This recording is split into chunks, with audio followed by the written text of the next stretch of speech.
Hey everyone, welcome to On Air with Brandon J. I'm joined by special guests today, calling all the way from SoCal, Los Angeles, Hollywood, whatever you want to call it. What is going on today? How you doing, man? Hey, Hey man, I should say to have you on the show. Before we start and diving into who you guys are, can you introduce yourselves? Start from here this way. All right. My name is Ian Roney. I'm Isaac Roney. I'm Israel Roney. So we got the Roney boys here. So, okay, you guys are originally from Kansas, like the Midwest. What was it like? I know it had to be a culture shock because when I moved all the way cross country, I moved from my hometown of Columbia, South Carolina to North Hollywood Arts District to be exact back in like 2008. What was it like when you guys picked up and packed up and said, you know what, we got to make it if we're gonna make it in the industry, we got to be in the heart of entertainment, being the capital of entertainment, the Hollywood. Yeah, man. They're gonna have to do that because I was a little too young to remember. Yeah, You're too Hope young to remember. pretty young. But I remember mean, the drive. It was a might. long drive. We drove. We had a van, and we had like our PS2, and we hooked up But the here's early one PS3. thing you might Yeah. remember was Mhm. was I mean, one main reason you mentioned culture shock. I Yeah, mean, when we moved out here, it felt like the opposite of culture shock. It was almost like this is where we wanted to be. Yeah, because we never really felt like we fit in out there. We wore our hair real long. We skated outside all the time, and it was hot during the summers. That's one thing. you guys Super. look like a traditional like rock and roll band. If like we were going to like the Vans Warp Tour or something, you know? I can't lie. I can't say that we weren't inspired by, the old school 80s rock and roll bands. Rock band. Yeah. Yeah, Yeah. we played rock band back in the day. Like That's what we we grew were up on. little. And if, Yeah. if you dig hard on YouTube and you try to find it, you'll find a old talent show of me doing a Guns N' Roses cover. Oh man, that means you got a crazy range to be doing some Guns N' Roses. Nah, well, I mean, it was prepubescent, so I don't know if I can do it anymore. That's a little that's in a whole nother register right there. The Roney boys. All right, guys. So fast forwarding a little bit. So you move out from Kansas to LA. You then get discovered in 2011 by two iconic record producers who have done so many things. I mean, when I think about Jimmy Jam and Terry Lewis, the first names that pop into my head is Michael Jackson, Janet Jackson, and then, they can just drop the mic from there. But what was it like when you guys met Jimmy and Terry? Man. Well, you know what's funny is we were too young to even know the The like history. the history of Yeah. Jimmy Terry Lewis. But I mean, when you go to their studio and you see all the plaques and Yeah. all the records, you start to Understand you start what you're to walking catch up into, pretty quickly. you know. I mean, we But were it was crazy because when I think I was 8 at the time, maybe 7, just about to turn 8. Yeah.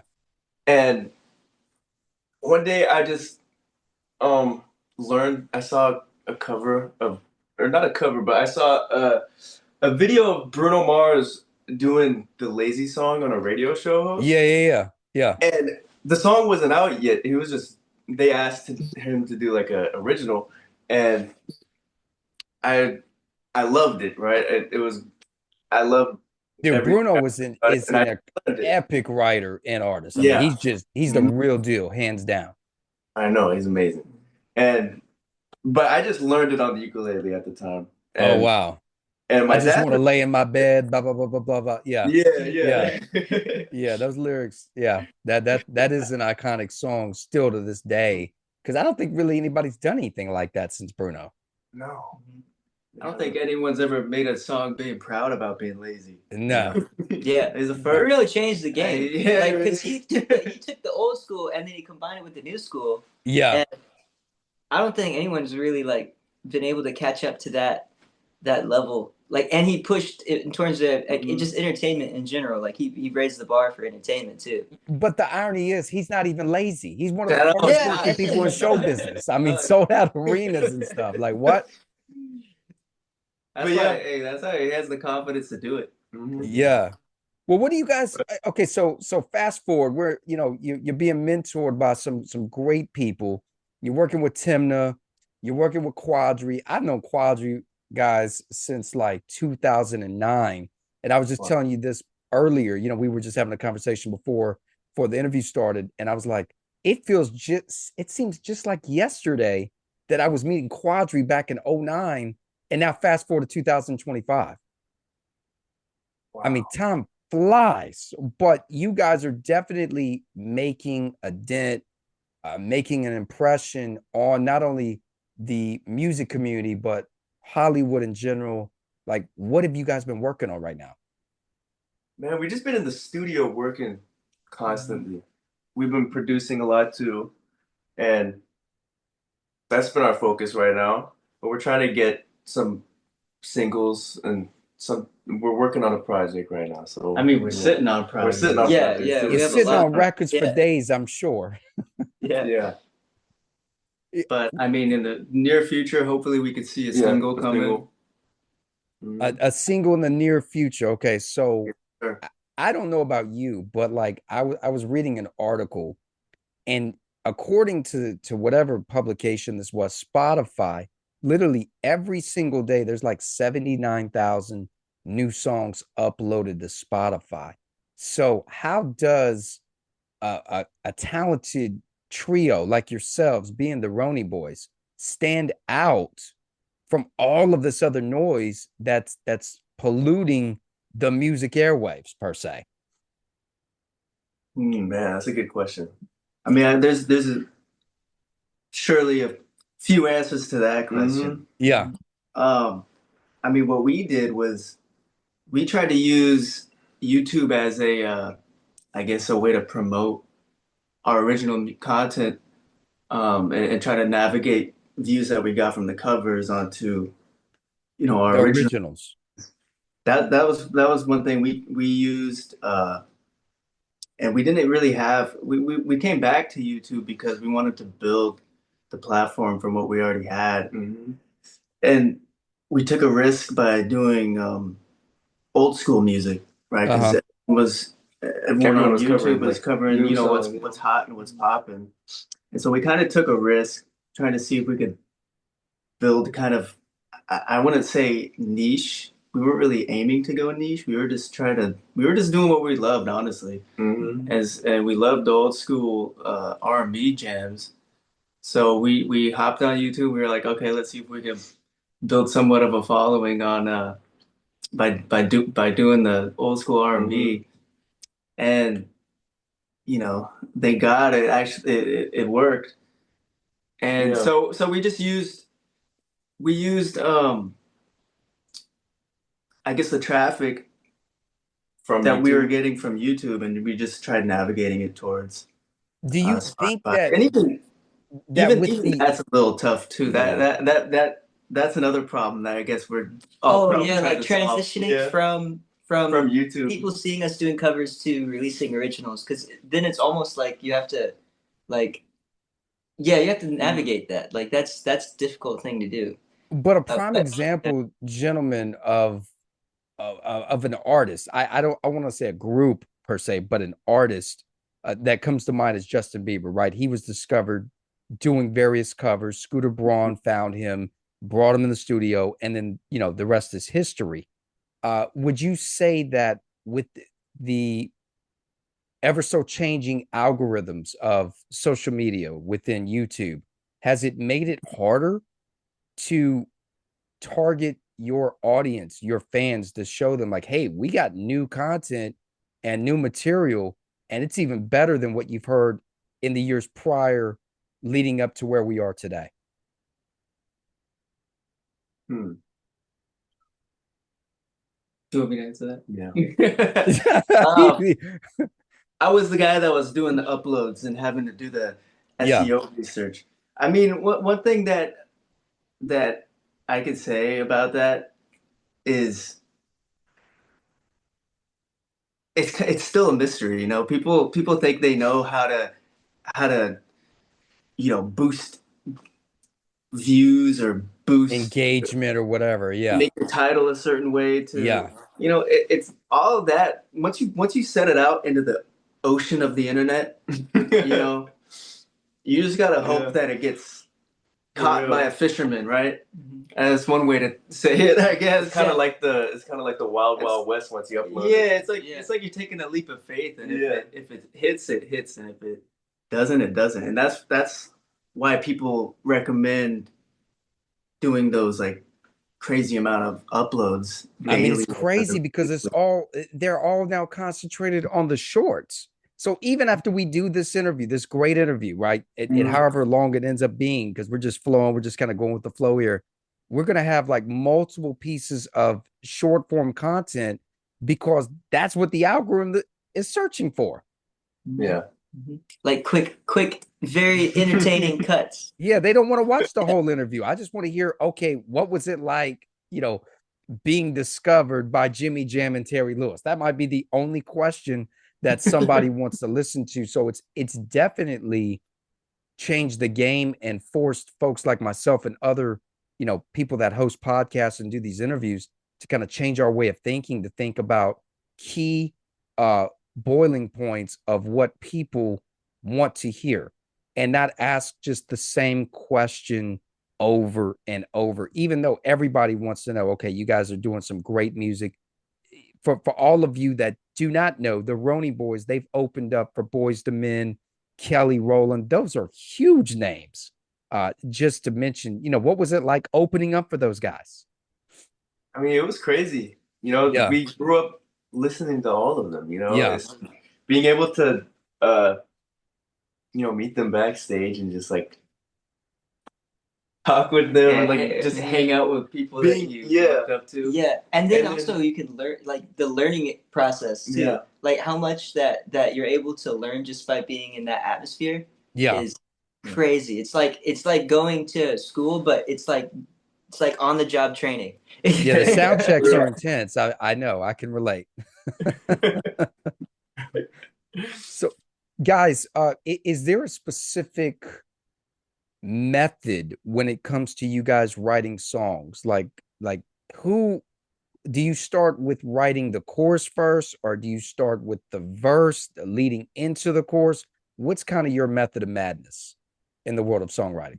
I think you said it a little perfectly by the madness part. There's really no method. Yeah. It's kind of Yeah, I mean, like what you feel. Yeah, it's usually whatever comes. Like we definitely have we've built a structure of how we do things, and like we know what our weaknesses and what our strengths are as individuals. But other than that, like starting with like a verse or a hook, It's it's just kind of whatever comes to you first. Yeah, like if you get a melody that pops in your head, and you try to figure out, well, is that going to be the chorus or is that going to be the verse? And You we just kind of already know, like, if we have like a good melody, we kind of know where it should be. Yeah, Oh, for that sure. sounds like it should be a hook. Oh, that sounds like it should be a pre. So yeah, that's kind of how it goes. It's random. And there's no one method because it's like tools. Like if you have like tools in a that you can put together. So different methods are just one method is just one way, and then another method is just another way. Like if you learn all of the methods and then you can put them all together, then you can select which one is like or just let it happen naturally because that happens naturally too. Like It's funny because like I'm a songwriter myself, right? And some songs, I've been sent a ton of tracks and we find the track and then we write the top line to it. And then other songs, like the melody and the lyrics and the story and the chorus being the hook, whatever you want to call it, just pops in my head without a track. And then it's sometimes you're like, okay, this sounds great, but what's it gonna sound like with the track? Do you guys ever find yourselves like, oh, we came up with this, but like what's it gonna sound like now? How do we navigate keeping the flow of what we think is a great melody and making sure that it adapts to this track per se? It's funny because I actually try to do the opposite every single time, and Ian gets mad at me. I always try to like take it in some crazy direction and then dial it back. You know, I'll take it as Yeah, far as I can in the opposite direction and then dial it back, try to bring it back to where we were. And that's funny. whether that, Guys, how has AI has it been an advantage for you or a disadvantage? What I mean by that, there are so many AI applications being introduced to the marketplace each and every day. Have you guys found that it's actually been a benefit as an advantage or disadvantage for the Roney boys? Um, I would say it's neither because it's so new that I've played around with it and it's just so new that I haven't really found a place where it works with me. And it's I don't really have a what is it? an opinion on Yeah, not yet. Let me just say that. Not yet. I think When that it comes it's to the Songwriting, music, it's when a it game comes to the changer. Yeah. even songwriting, like Songwriting. it's But a you little can, like, corny, you know, but you you get tell the it what to do. Like you tell it what it's to do. hard to Like get the it's so corniness much out of better it. than a rhyme dictionary though, because like like where you had the rhyme dictionaries and stuff, and you can like bounce yeah, ideas off of it. Now you can bounce ideas with like a sentient thing, and it Mm. just spits out I concepts, and then you think, oh, that's interesting, a concept, and then it takes you in a different direction that you never would have thought of otherwise. well, yeah, the melodies that it creates, I think it's a great tool. Well, it can be, let me rephrase. It can be used as a great tool for demos, but Yeah. it's never going to give you that finished, authentic single record, album, EP, whatever you know your goal is to achieve in the studio.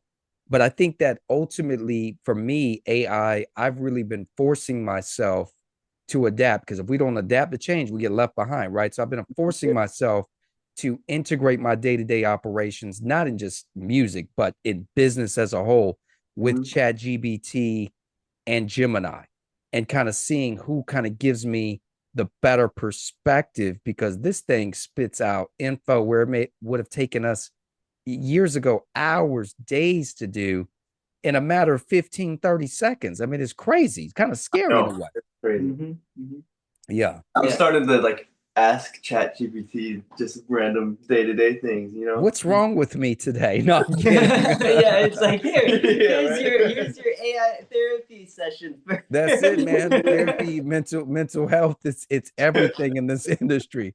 What Yeah. advice, guys, do you have for those artists, those songwriters, those producers that may not have been in the game as long as you have, may not have met all of these amazing people, such as your Jimmy and your Jimmy Jam, Terry Lewis, your Quadris, your Timnas. But what advice do you have for them? Because it's tough out there.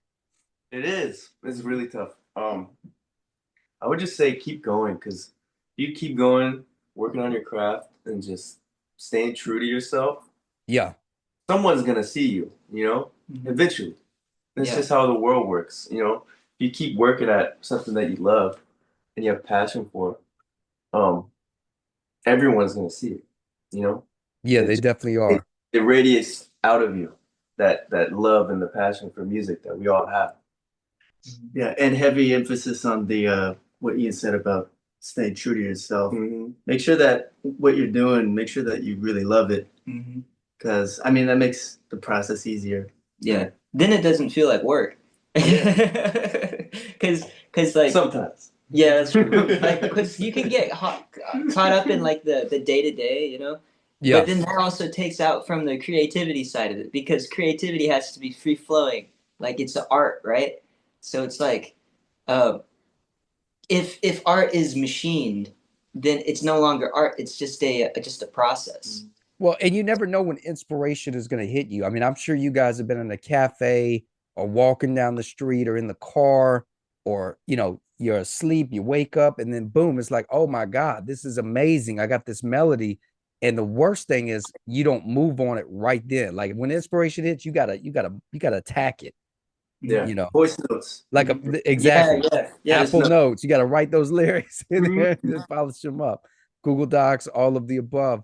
Roney boys, I appreciate you jumping on the interview today. It's been great having you guys on, getting your perspective on So being much. recording artists that are out there competing with all of these other artists, giving your perspective on AI and YouTube and the ever so changing algorithms that these wonderful platforms like to throw at us at any given time, just randomly. It's like they flip a coin, like, oh, let's screw up the algorithm today. And everything that you've learned and mastered, now you got to go a different route. So I appreciate you guys. Where can we follow you on social media? So we're on everything. First off, thank you for having us. This Yeah. was so fun. Yeah, definitely. We definitely got to do this again because Yeah. you were super fun to talk to. Yeah, man. But yeah, we're on everything. Yeah, you can find us at Roney Boys, just Instagram, YouTube, pretty much all platforms, even TikTok, which we don't use and we don't recommend people looking at because we Okay, have. I got a question for you about TikTok. Okay, so I saw an article pop up on Instagram saying that the last day for TikTok before it's officially banned is June 19th, 2025. So literally just in a few months from now. What are your thoughts? Do you think this platform is finally going to go away, or do you think they're just playing with it and dabbling a carrot to see You who's know, going to be the highest bidder? if history tells us anything, it seems like TikTok is here to stay, man. Yeah, Yeah, man. that's I true. think they what it was just like what a couple months ago where they were saying TikTok and it even went down right Yeah. for like Yeah, it went down few for like hours. 24 hours and then everybody panicked and then President Trump brought it back the following day and was like, well, we're going to do a 90-day extension before this thing is banned. It's just been a lot of political hoopla going back and forth, but I was curious because you guys are a trio. You've got a fan base, you've built a fan base, authentic, organic fan base on YouTube and all these platforms. Other than YouTube, which social media platform do you think that is the strongest for engagement for the Roney boys? Strongest for engagement. Well, I mean we've been trying to work on our Instagram profile for a bit. I'm sure YouTube is probably our strongest. Yeah. I think Yeah. TikTok next would be next. Funny enough. Yeah, TikTok, we start. we probably get good engagement on Mhm. TikTok, but here the problem is I lost the password to our account. Good luck on that once that happens. I'm trying to figure out how to get back in. But you know what? This is a big shout out to All About Roney Boys fan page because they've been holding it down on Yeah. TikTok. You can find them on TikTok. They got anything about Roney Boys, man. It's over there on TikTok. And we do Man, Roney appreciate boys, thank you so much. This has been Thank you. fun. I look forward to seeing what you guys do next. I told Quadri as soon as you release a new single, I gotta have it so we can put it in the mix. Roney boys, right here on On Air with Brandon J. Thank you guys. Thank Thank you. you. It was great meeting you. Great meeting you as well. We'll see you next time. Goodbye for now.